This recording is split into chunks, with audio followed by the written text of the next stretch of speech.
Oke, silakan Yoga. Oke, Pak. Selamat pagi, Bapak Ibu. Kembali kita datang pagi hari ini kepada Tuhan. Kami datang kepada Bapak yang mengasihi kami, Bapak yang setia dalam hidup kami. Seperti Engkau yang setia, Tuhan, kami mau tetap setia. Terima kasih, Bapak. Terima kasih. Terima kasih, Yesus. Kami datang menyembah.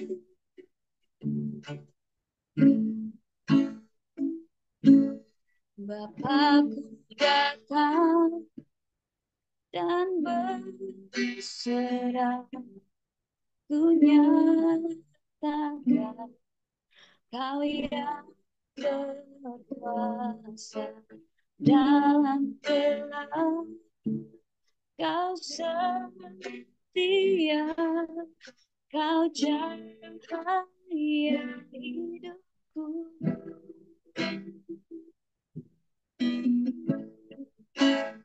Kau kuatkan aku bertahan, Kau harapan dalam kesesakan, Kau buktikan kesetiaan Tuhan.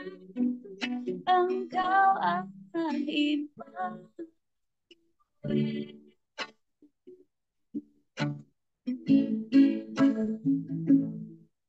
Bapa datang untuk menyembah, ku nyatakan Kau yang bertahan dalam lemah, Kau sempurna, Kau cahaya hidupku.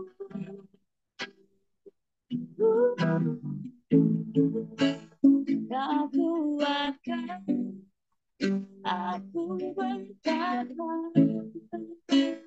Kau harapan dalam kesesakan, Kau buktikan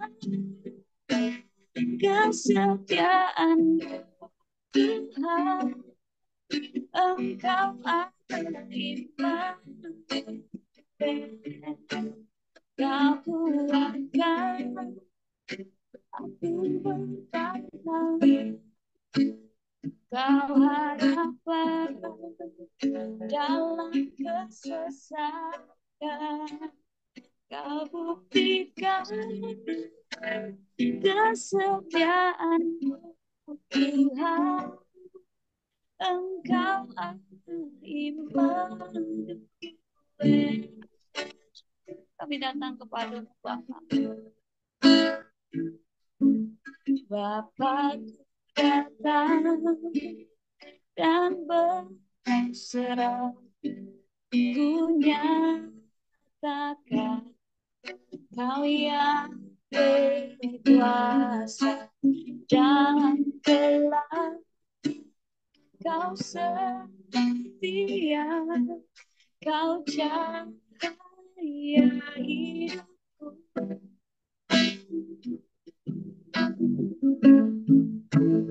Kau kuatkan ku bertahan, Kau harapan dalam kesesakan, Kau buktikan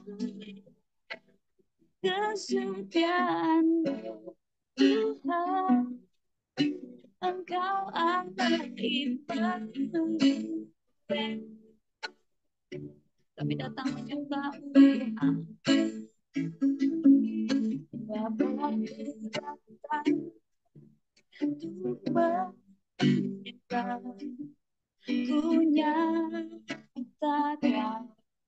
Kau yang bertahan di dalam iman, Kau sempurna, kau cahaya bagiku.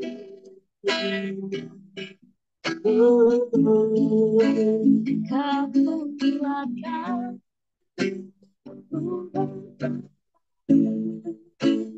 kau harapan dalam kesesakan. Kau buktikan kesetiaan Tuhan. Engkau akan iman. Kau kuatkan aku berkata. Kau harapan dalam kesesakan. Kau buktikan kesetiaan-Mu Tuhan. Engkau Allah Immanuel. Immanuel, Immanuel. Engkau beserta aku. Immanuel, Immanuel. Engkau akan beserta. Aku panggil kau Immanuel, Immanuel, Immanuel. Engkau beserta. Immanuel, Immanuel.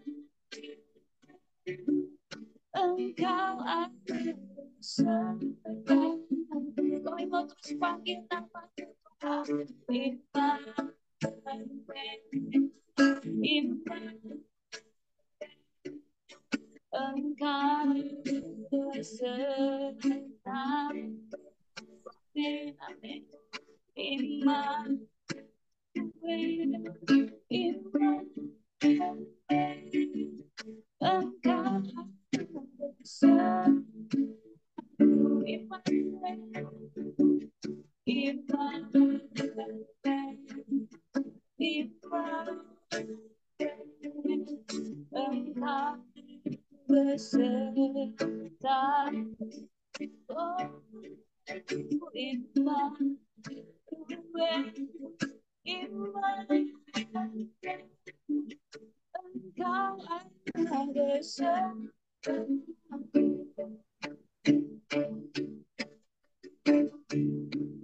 Kau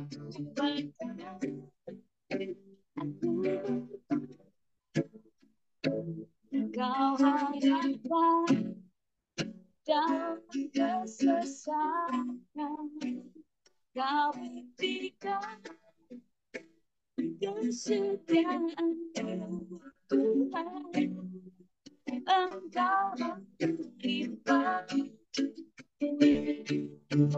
Kau kuatkan aku berkata. Kau harapan dalam kesesakan. Kau buktikan kesetiaan Tuhan. Engkau akan iman. Kau kuatkan, kau kuatkan aku berkata. Kau harapan dalam kesesakan. Kau buktikan kesetiaan-Mu Tuhan. Engkau Immanuel. Engkau Allah Immanuel. Engkau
Apapun yang terjadi dalam hidup kami ini, Yesus menyembahmu Yesus.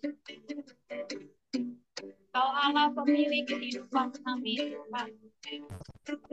Percaya dalam sesuatu yang terjadi, mendatangkan kebaikan dalam hidup kami. Terima kasih Terima kasih Yesus. Sungguh kau pemilik hidup kami. Terima kasih.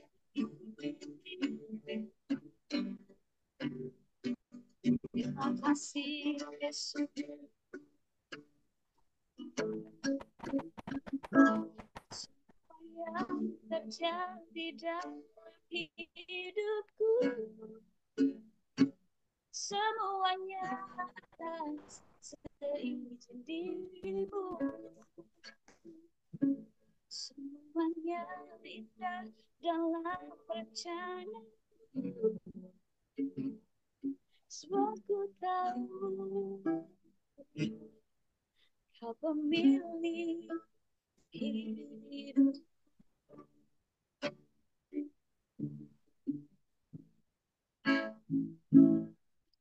Dalam tanganmu ku serahkan hidupku.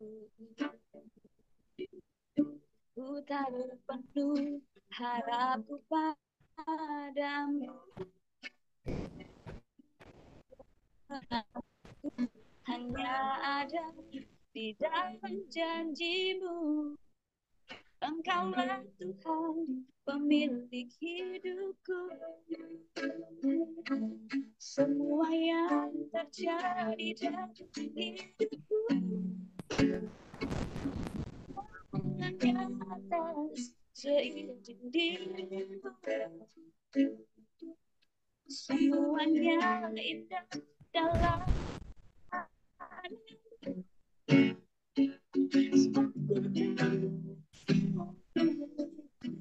kau pemilik hidup. Semua yang terjadi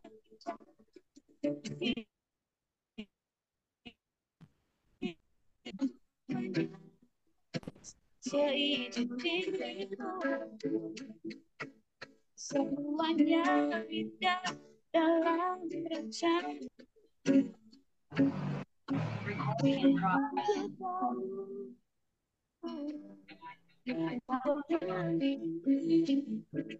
Semuanya terjadi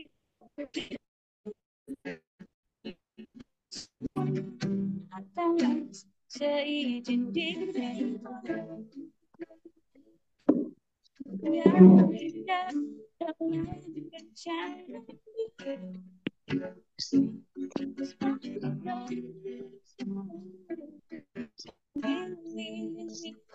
Hidup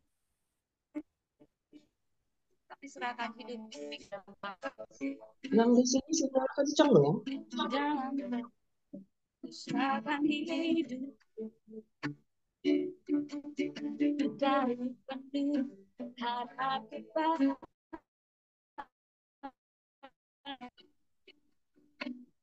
tanganku hanya ada di dalam janjimu. Engkaulah Tuhan pemilik hidupku. Semua yang terjadi dalam hidupku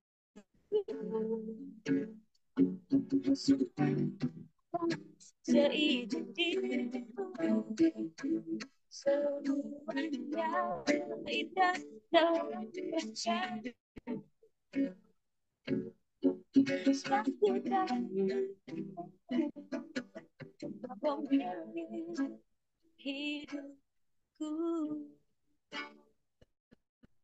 Semua yang terjadi dalam hidupku, semua Tuhan, semuanya atas seizin dirimu. Semuanya indah dalam rencana. Sebab ku tahu kau pemilik hidup. Semua yang terjadi dalam hidupku atas seizin dirimu. Semuanya indah dalam rencana. Sebab ku tahu kau pemilik hidupku. sebab ku tahu kau pemilik hidup. Kaulah pemilik hidup kami, Tuhan. Kaulah pemilik seluruh hidup kami. Kami percayakan hidup kami ke dalam tangan-Mu. Ajar kami, Tuhan, mengerti apa rencana-Mu, apa kehendak-Mu dalam hidup kami. Ajar kami tetap setia sampai kami melihat, Tuhan, rancangan baik yang Kau sediakan bagi hidup kami terjadi, Tuhan. Kami percaya Engkau Bapa yang baik. Kau Allah iman. Kami mau terus, Tuhan, bawa hidup kami dalam tangan kasih dan kuasa. Serahkan Tuhan seluruh hidup kami. Terima kasih, Bapak. Dan di dalam hidup kami. Milik hidup kami. Yang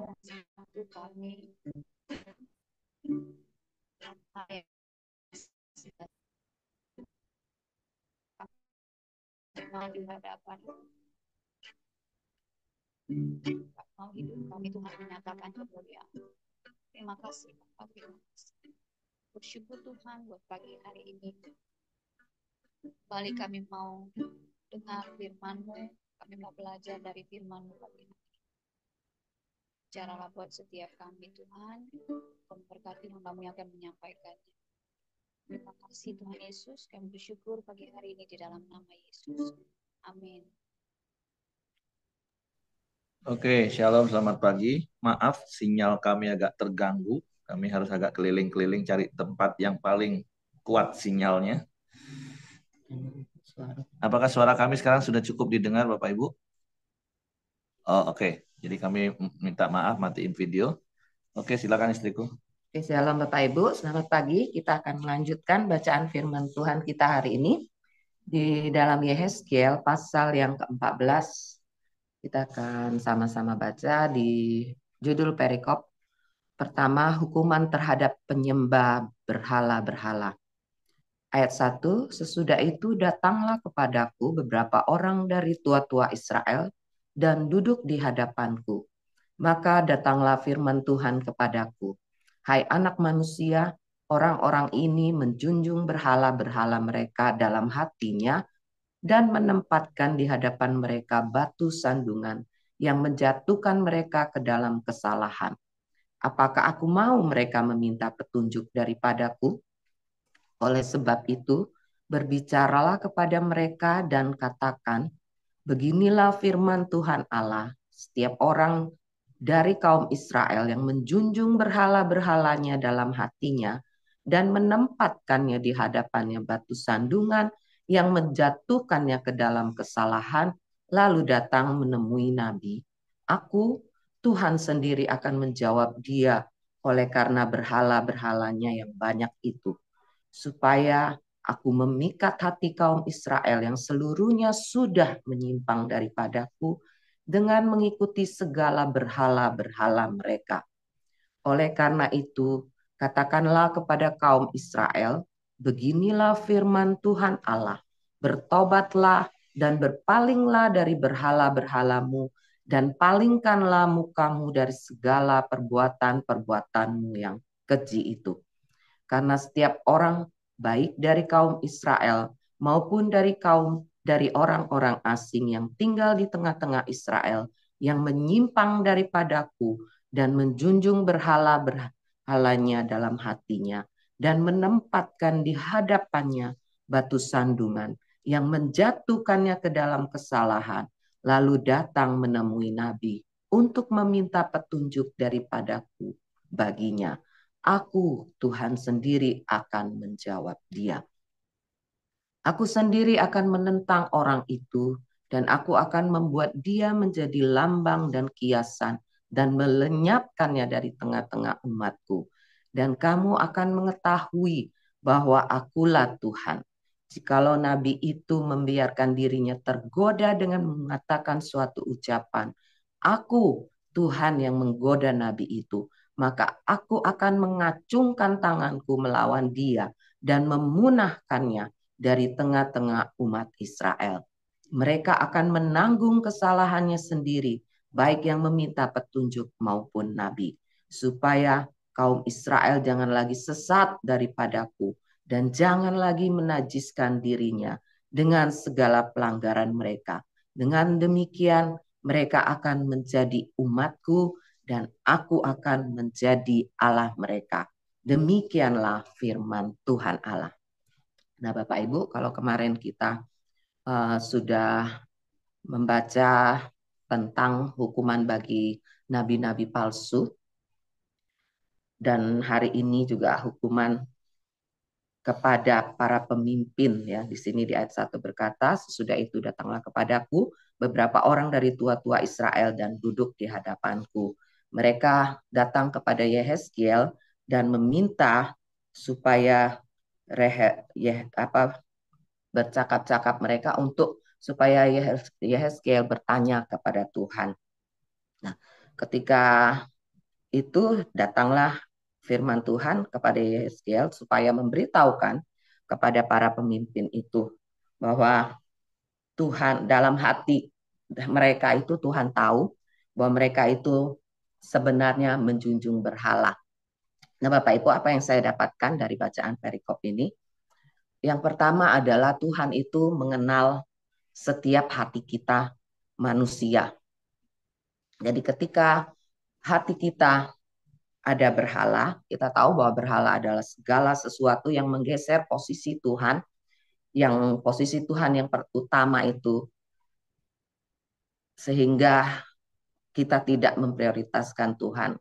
Kita juga tahu bahwa kalau zamannya Yehezkiel, ya berhalanya jelas mereka menyembah patung sembahan, menyembah dewa-dewa dalam bentuk rupa patung-patung. Tetapi zaman kita sekarang ada sekali banyak hal yang membuat kita menggeser posisi Tuhan itu.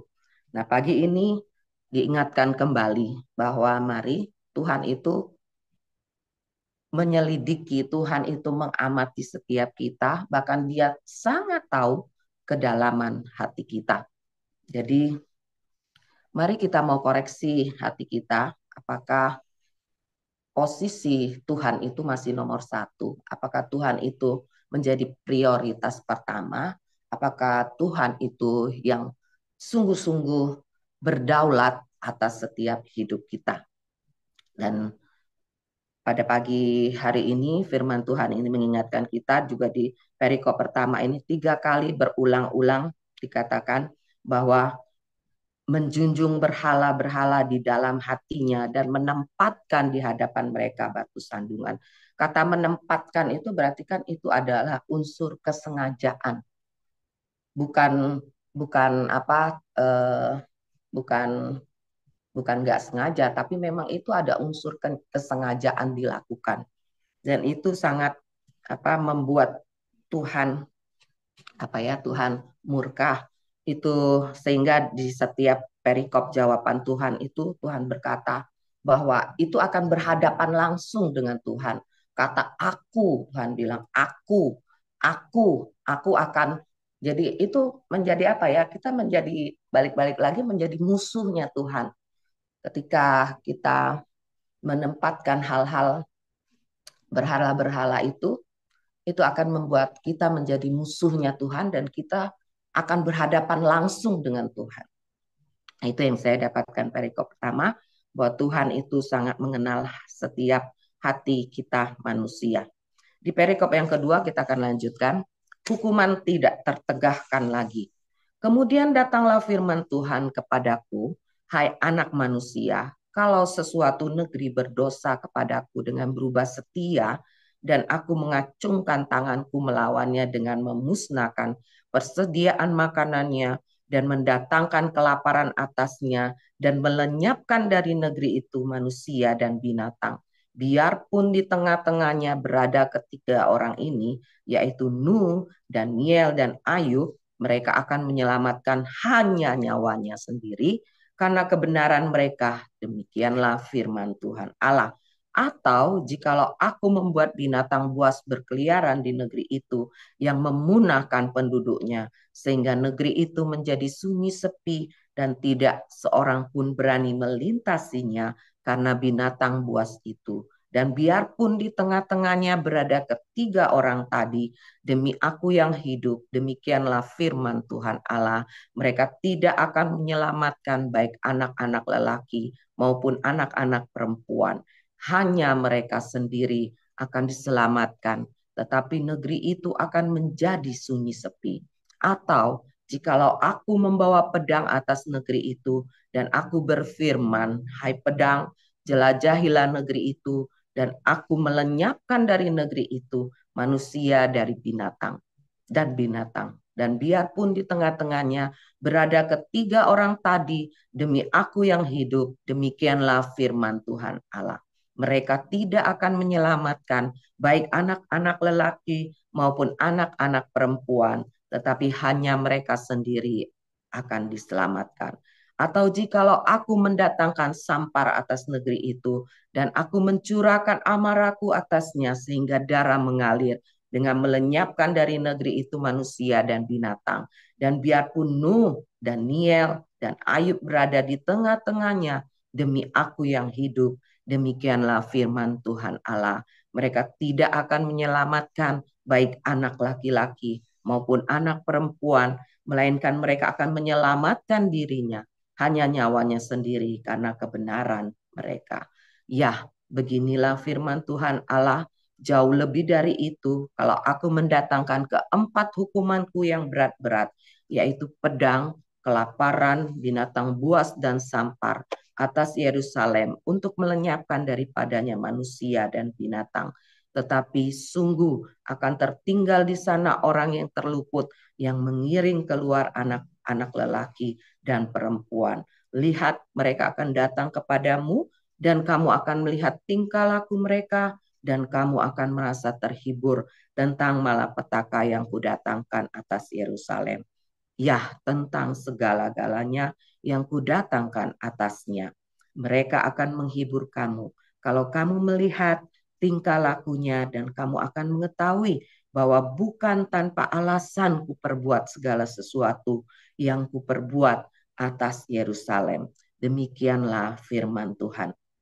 Nah, pada perikop yang kedua ini kita tahu bahwa setiap dosa pelanggaran itu akan ada akibatnya, dan tadi disebutkan akibat-akibatnya, tapi juga ada disebutkan tiga tokoh ini sampai 4 kali tentang Nuh, Daniel, dan Ayub. Nah, mengapa ketiga tokoh ini disebutkan? Karena ketiga tokoh ini adalah di dalam firman Tuhan. Kita tahu sejarah mereka, bahwa mereka adalah orang-orang saleh, orang-orang yang menjalani kehidupan benar, kebenaran di tengah-tengah situasi keadaan dunia mereka pada saat itu yang bejat, tetapi mereka tetap memilih menjadi orang saleh, tetap memilih menjadi orang taat. Kita tahu tentang cerita Nuh, kita juga tahu Nuh dengan bahtera yang harus dibuatnya. Kita juga tahu tentang Ayub dan penderitaannya, tentang segala sesuatu yang hilang di dalam hidupnya sampai kepada penyakit di tubuhnya. Dan juga kita tahu tentang Daniel yang di gua singa. Dan banyak hal tentang kitab Daniel akan kita pelajari juga ke depan. Nah, firman Tuhan berkata, sekalipun tiga tokoh itu berusaha akan menyelamatkan, itu tidak akan bisa menyelamatkan. Artinya apa Bapak Ibu? Keselamatan itu adalah sifatnya pribadi. Jadi kita tidak bisa mendompleng, menumpang, mengharapkan orang lain untuk bisa menolong kita di dalam hal keselamatan. Jadi itu adalah pilihan kita pribadi, itu personal, itu hubungan kita dengan Tuhan, tiap-tiap orang itu secara pribadi. Nah, yang perikop kedua itu yang saya dapatkan Bapak Ibu. Jadi hari ini firman Tuhan kembali mengingatkan kita bahwa menjadi koreksi apakah Tuhan masih menjadi prioritas di dalam hati kita, sehingga itu terpancar lewat setiap kehidupan kita, karena kita tahu Tuhan itu melihat hati kita. Mungkin secara fisik, secara lahiriah, kita masih rajin melayani, kita masih rajin memimpin, kita masih memperhatikan jiwa-jiwa, tetapi jangan lupa kita juga harus memperhatikan hati kita. Itu yang utama, karena Tuhan melihat hati. Biarlah Tuhan tetap dapati hati kita ini tetap setia, tetap taat, dan tetap menjadikan Dia prioritas utama. Dan juga yang poin kedua adalah bahwa ingatlah bahwa keselamatan itu sifatnya pribadi. Jadi bagaimana hubungan kita dengan Tuhan? Tuhan mau, Tuhan berhadapan langsung, itu secara pribadi. Nah, itu yang saya dapatkan Bapak Ibu. Firman Tuhan ini boleh terus menjadi renungan kita sepanjang hari ini. Tuhan Yesus memberkati. Dan saya kembalikan pada suami saya. Oke, terima kasih istriku. Jadi ini kebenaran yang Tuhan ingatkan bagi kita. Jagalah hatimu dengan segala kewaspadaan, karena dari situlah terpancar kehidupan. Jadi esensi dari kehidupan kekristenan kita itu adalah bicara soal hati, bukan hal-hal lahiriah. Seperti tadi di perikop pertama yang istri saya tadi sudah sampaikan, tua-tua Israel masih datang kepada Nabi, minta dihubungkan dengan Tuhan untuk meminta pendapat, mencari jawaban. Tapi sekali lagi, Tuhan itu tahu kedalaman hati mereka. Sesungguhnya mereka itu lebih menjunjung berhala-berhala mereka. Bahkan seperti yang Pak istri saya tadi katakan, mereka yang menempatkannya, mereka dengan sengaja. Ya artinya manusia itu kan berusaha memanipulasi Tuhan, mau juga termasuk berhala dimanipulasi. Artinya mana yang lebih menguntungkan mereka, itu yang akan mereka ikutin. Nah, Yesus juga pernah ingatkan kan kepada murid-murid dan orang-orang pada waktu itu.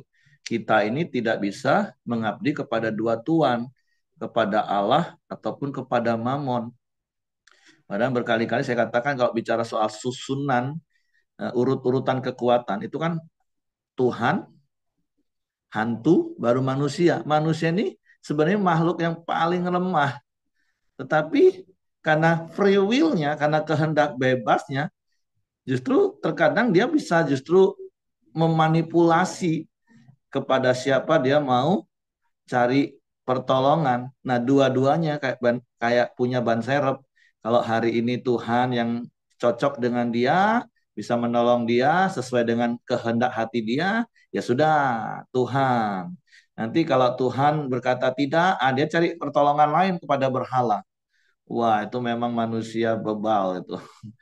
Makanya Tuhan pernah ngomong, kita pernah belajar di kitab Mazmur kan, hati mereka tuh bebal, nggak ada Tuhan. Tapi sekali lagi, saya percaya kita yang ada hari ini, hati kita nggak seperti itu. Hati kita adalah hati yang sudah dibaharui oleh firman Tuhan dari hari ke hari, hati yang dipimpin oleh Roh Kudus, hati yang terarah hanya kepada Tuhan. Sehingga Tuhanlah satu-satunya dalam hidup kita, Tuhanlah segala-galanya dalam hidup kita. Jadi sekali lagi hal yang pertama yang bisa kita ingat seperti apa yang istri saya tadi katakan, Tuhan itu selalu mencari hati, bukan hal-hal lahiriah. Artinya seperti ini Bapak Ibu, kita bisa melakukan segala sesuatu secara lahiriah, tapi tidak dari hati, rekayasa manipulasi. Tapi kalau hati kita adalah hati yang mengasihi Tuhan, pastilah kita akan taat melakukan semua yang Tuhan mau. Jadi kita melakukannya dari hati yang mengasihi Tuhan. Nah, karena yang kedua, perikop yang kedua tadi juga dikatakan, seperti istri saya katakan, bahwa keselamatan itu ya bergantung pada pribadi masing-masing. Digambarkan sekalipun ada Nuh, ada Daniel, ada Ayub, Tapi Tuhan hanya akan menyelamatkan mereka karena kebenaran mereka. Karena apa yang mereka buat, hati yang mengasihi Tuhan yang terekspresi dengan ketaatan mereka di tengah-tengah situasi kondisi, semua orang tidak taat kepada Tuhan, tapi mereka tetap mempertahankan. Karena kalau kita baca di dalam Roma pasal 1 ayat 16-17 kan dikatakan orang benar itu hidup oleh karena iman. Nah, iman yang seperti apa Bapak Ibu? Yakobus jelaskan, iman tanpa perbuatan pada hakikatnya mati. Jadi kalau perbuatan kita tidak mencerminkan iman kita, kasih kita kepada Tuhan, ya sebenarnya pada hakikatnya iman kita mati. Jadi iman itu ya harus ditunjukkan dengan ketaatan, taat melakukan firman, hidup dalam kebenaran, bukan pembenaran. Jadi mari Bapak Ibu kita terus bertumbuh di dalam mengenal Tuhan dan bertumbuh kita di dalam mengasihi Tuhan, dan bukti satu-satunya kita mengasihi Tuhan adalah kita taat kepada setiap perintah Tuhan. Karena itu tadi sekali lagi iman tanpa perbuatan pada hakikatnya mati. Biar kita ngomong beriman, kita beriman, tapi kalau kita nggak melakukan ketaatan sebagai wujud dari iman kita itu, ya pada hakikatnya iman kita itu mati, nol. Ya sama seperti perikop pertama lagi akhirnya. Ngakunya saja orang beragama Kristen, ngakunya saja pelayan. Tapi kan sekali lagi Tuhan yang lebih tahu isi hati kita. Apakah hati kita yang benar-benar tertuju kepada Tuhan, mengasihi Tuhan dengan segenap hati, jiwa, akal budi, dan kekuatan. Kan hanya Tuhan yang tahu hati kita dan kita. Oleh sebab itu, mari Bapak Ibu, biarlah kebenaran firman Tuhan hari ini mengingatkan kita. Kita minta Tuhan selidiki hatiku. Apakah masih ada hal-hal yang terbersit sedikit saja, itu menggeser posisimu. Dan biarlah Tuhan menolong kita, memampukan kita untuk dapat terus menjaga hati kita. Karena yang dikasih tugas untuk menjaga hati kita, ya kita sendiri, bukan orang lain dan bukan Tuhan. Bagian kita itu adalah datang kepada Tuhan dengan rendah hati. Tuhan, selidiki hatiku. Aku sih sudah berusaha menjaga Tuhan dengan firman-Mu, dengan mentaati sebagai bentuk kasih-Ku. Tapi kalaupun ternyata masih ada yang nggak terjaga dari hatiku, Tuhan tolong selidiki, Tuhan kasih tahu. Nah, Tuhan bisa kasih tahu Bapak Ibu, kamu masih gini loh ternyata, kamu masih gini loh. Nah, kembali balik-balik ketika Tuhan ingatkan, ya seperti firman Tuhan katakan, jikalau hari ini kau mendengar suaranya, jangan keraskan hati. Nah, itu akan menolong kita untuk terus memurnikan hati nurani kita, baik di hadapan Tuhan maupun di hadapan manusia. Dan tentulah salah satunya melalui koram deo ini Bapak Ibu. Ketika kita sama-sama menyembah Tuhan, ketika sama-sama kita mendengar firman, firman itu yang menerangi hati kita, sehingga kalau ada hal-hal yang tersembunyi di hati kita, bahkan sampai ke sudut-sudut hati kita, mari miliki hati yang lemah lembut, rendah hati, sehingga berespon, iya Tuhan, aku bertobat, aku minta ampun, aku salah masih menyimpan hal ini dalam hatiku. Sehingga lambat laun hati kita ini akan semakin murni Bapak Ibu. Hati kita akan semakin suci. Karena firman Tuhan juga katakan, siapa yang boleh datang ke gunung kudusmu Tuhan? Orang yang hatinya suci, orang yang tangannya bersih. Nah, jadi mari Bapak Ibu, dari hari ke sehari, biarlah firman dan Roh Kudus itu terus menolong kita, membersihkan hati kita, sehingga benar-benar hati kita hanya berpaut kepada Tuhan dan bukan kepada hal-hal yang lain. Karena akhirnya, sekali lagi, iman tanpa perbuatan pada hakikatnya mati, Bapak Ibu. Jadi biarlah iman kita, kasih kita, itu terekspresi keluar dengan ketaatan kita kepada Tuhan. Oke, itu saja yang ingin saya tambahkan. Terima kasih istriku. Silakan Bapak Ibu kalau ada yang mau menambahkan apa yang didapat dari perikop dan pasal ini, saya kembalikan kepada Hengki. Ya, terima kasih Pak Heri. Kalau tidak ada lagi, mari kita masuk dalam doa syafaat kita di pagi hari ini. Bapa yang baik, kami bersyukur di pagi hari yang indah ini, setiap kami bisa hadir dan bangun, datang kepada Engkau ya Tuhan. Terima kasih juga buat kebenaran firman-Mu di pagi hari ini ya Tuhan, yang terus mengajarkan kami ya Tuhan, kalau kami harus selalu setia kepada Engkau ya Bapa. Karena Engkau Allah yang terus mengajar kami untuk kami setia kepada Engkau. Karena Engkau tahu hati kami ya Tuhan. Biarlah di pagi hari ini kami mau belajar ya Tuhan. Kami mau melembutkan hati kami ya Bapa. Kami akan terus berfokus. Hanya Engkau satu-satunya Tuhan, Raja dalam hidup kami ya Tuhan. Ampunin segala kelakuan kami, kesalahan kami ya Tuhan. Apabila kami ada di hati kami Tuhan, menggeser kedudukan Engkau dalam hidupan kami ya Tuhan. Tuhan, bila kami mau belajar terus ya Tuhan. Kami mau terus datang kepada Engkau ya Bapa. Engkau satu-satunya Tuhan kami dalam hidup kami ya Tuhan. Terima kasih ya Bapa buat kebenaran-Mu di pagi hari ini ya Tuhan. Biarlah Tuhan terus berkati hidup setiap kami ya Bapa. Dan juga Tuhan berkati Ibu Pijen yang telah menyampaikan kebenaran-Mu. Tuhan pakai lebih lagi ya Bapa. Dan juga melalui Ibu Pijen banyak jiwa-jiwa yang akan dimenangkan ya Tuhan. Dan juga Tuhan berkati Pak Heri, Bu Pijen, dan anak tua yang lain yang ada di Jakarta ya Tuhan. Tuhan juga berkati retreat mereka ya Bapa. Dan juga biarlah melalui kebersamaan mereka Tuhan, mereka juga akan membawa setiap kami jemaat di Pelita secara khususnya untuk lebih baik lagi ya Bapa. Terima kasih ya Tuhan. Kami serahkan Bu Pijen dan juga anak-anaknya ke bawah tangan kuasa-Mu ya Tuhan. Dan juga setiap kami yang hadir di pagi hari ini, Tuhan juga berkati kami ya Bapa. Tuhan berkati istri kami, suami kami, anak-anak, menantu, dan cucu kami juga ya Bapa. Biarlah Tuhan juga terus ada di tengah-tengah keluarga kami ya Tuhan. Biarlah kami terus membawa keluarga kami ke hadapan-Mu ya Tuhan. Terima kasih ya Tuhan. Tuhan juga terus berkati usaha dan pekerjaan kami. Apapun yang kami kerjakan, Tuhan terus berhasil ya Bapa. Terima kasih, kami serahkan keluarga dan juga pekerjaan kami ke bawah tangan kuasa-Mu ya Tuhan.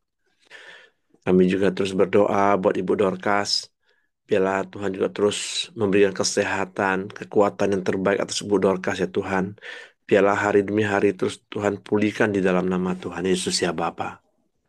Terima kasih ya Tuhan, kami serahkan Ibu Dorcas dan juga anak-anaknya ke bawah tangan kuasa-Mu ya Tuhan. Kami juga terus berdoa buat bangsa dan negara kami Indonesia ya Tuhan. Tuhan terus berkati bangsa kami ya Tuhan. Tuhan terus bawa bangsa kami hari demi hari lebih baik. Membawa perekonomian yang baik, keamanan yang baik ya Tuhan. Dan juga pemerintahan yang ada dari pusat hingga daerah ya Tuhan. Tuhan berkati ya Tuhan. Biarlah setiap kebijaksanaan-kebijaksanaan yang dia ambil Tuhan untuk mensejahterakan rakyat Indonesia ya Tuhan. Dan membawa bangsa Indonesia lebih baik ya Bapa. Terima kasih ya Tuhan. Kami serahkan bangsa dan pemerintahan kami ke bawah tangan kuasa-Mu ya Bapa. Mari kita masuk dalam doa Bapa kami. Bapa kami yang di surga, dikuduskanlah nama-Mu, datanglah kerajaan-Mu, jadilah kehendak-Mu di bumi seperti di surga. Berikanlah kami pada hari ini makanan kami yang secukupnya, dan ampunilah kami akan kesalahan kami, seperti kami juga mengampuni orang yang bersalah kepada kami. Dan janganlah membawa kami ke dalam pencobaan, tapi lepaskanlah kami daripada yang jahat, karena Engkau-lah punya kerajaan dan kuasa dan kemuliaan sampai selama-lamanya. Amin. Bu Pijen, silakan. Bapak, kami bersyukur, berterima kasih buat firman-Mu pada pagi hari ini yang terus boleh mengingatkan kami Tuhan untuk kami tetap hidup benar di hadapan-Mu. Kami boleh terus membangun hubungan yang intim dengan Engkau sehingga semakin kami boleh mengerti Tuhan segala sesuatu yang berkenan kepada Engkau dan yang tidak Tuhan. Terima kasih buat pagi hari ini kami boleh akan menyelesaikan Koramdio pada pagi hari ini. Kami menyerahkan setiap kami pribadi lepas pribadi Tuhan Engkau yang terus mengamat-amati dan menilik kehidupan kami. Biarlah lewat hidup kami Tuhan, nama Tuhan saja yang senantiasa dipermuliakan. Engkau yang boleh terus mempertemukan kami dengan orang-orang yang membutuhkan Engkau. Dan lewat hidup kami ada jiwa-jiwa yang dimenangkan bagi Engkau. Memperluas kerajaan-Mu Tuhan di muka bumi ini Bapa. Kami menyerahkan hari yang baru ini Bapa. Jaga lindungilah kami. Tutup bungkus dengan kuasa darah Yesus. Pasukan malaikat-Mu yang terus berkawal, memegang, menyertai keluar masuk kami, kemanapun kami pergi dan melangkah. Terpujilah nama-Mu Bapa, kebajikan kemurahan-Mu saja yang mengikuti kami sepanjang umur hidup kami. Di dalam nama Tuhan Yesus Kristus kami sudah berdoa dan kami mengucap syukur. Amin. Oke, semangat pagi, selamat beraktivitas, Tuhan memberkati. Sampai ketemu hari Senin di Zoom dan di ibadah masing-masing besok.